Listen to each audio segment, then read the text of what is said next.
10月31日，由美国、英国、日本、法国、欧洲、以色列、土耳其等50个国家签署了一份在联合国辩论期间宣读的声明，谴责中共在侵占的所谓新疆地区发生的严重且有系统侵犯人权事情。法新社报道，加拿大在主管人权事务的联合国大会第3次委员会辩论时宣读这份声明，提到我们严正关切中国的人权状况，尤其是所谓新疆维吾尔人与其他以穆斯林为主的群体人权仍然遭受侵犯。联合国人权事务高级专员8月份发布了一份让人期待已久的所谓新疆问题的报告，列举中共针对维吾尔人和其他穆斯林群体犯下的危害人类罪行。这些国家敦促中共全面落实联合国人权事务高级专员公署评估报告中的建议，包括迅速采取措施，释放所有在所谓新疆被任意剥夺自由的人，并火速说明那些失踪家庭成员的命运和下落，加速让他们安全联系亲友并及时团聚。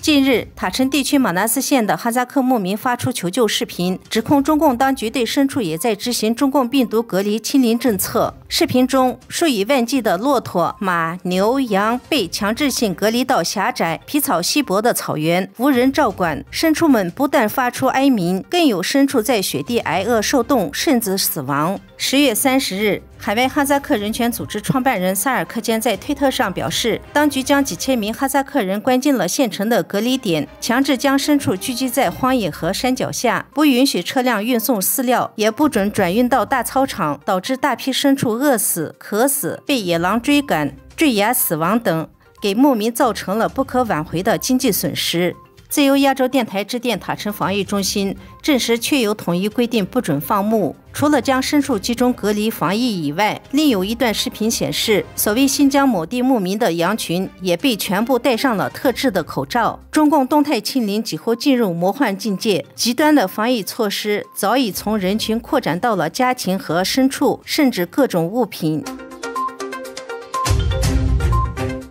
官方数据显示，外国投资者对人民币计价债券的抛售在9月份再次加快，反映出对中国经济前景和人民币前景的持续悲观情绪。而有学者指出，中共20大闭幕后，外界整体对中国经济的预估会更加恶化。中国国内消费不振，房地产市场持续低迷，中国经济已经面临衰退危机。中共当局坚持把动态清零作为防控疫情的总方针，不仅持续影响中国经济发展，也降低了外商企业投资中国的意愿。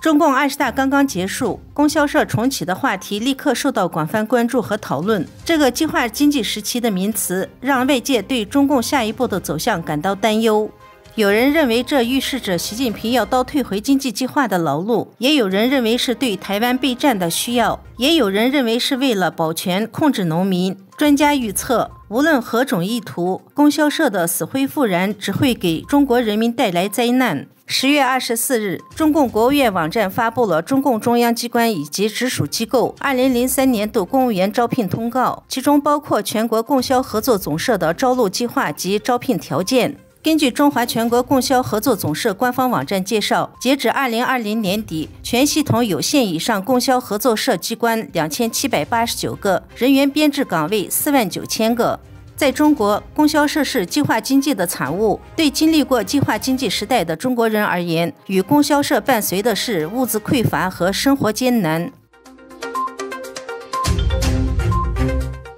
俄罗斯年轻男子为避免在乌克兰战争中被迫服兵役而向境外逃亡，给俄罗斯的邻国带来了一个实际难题。这些邻国陷入纠结，他们既希望鼓励人们反抗俄罗斯总统普京的战争努力，同时又担心一心要搞破坏的俄罗斯特工混入境内。这样的结果是整个欧洲国家反应不同，格鲁吉亚、德国和亚美尼亚等一些国家欢迎这些逃避兵役者，而其他一些国家，比如波罗的海国家、波兰和芬兰，则是对这些人紧紧关上了大门。据估计，自从普京于9月21日宣布部分动员以来，逃离俄罗斯的男性人数高达40万人，此外还有数十万其他俄罗斯人。自2月份战争开始以来，由于难以忍受对基本自由日益严厉的限制而逃离俄罗斯。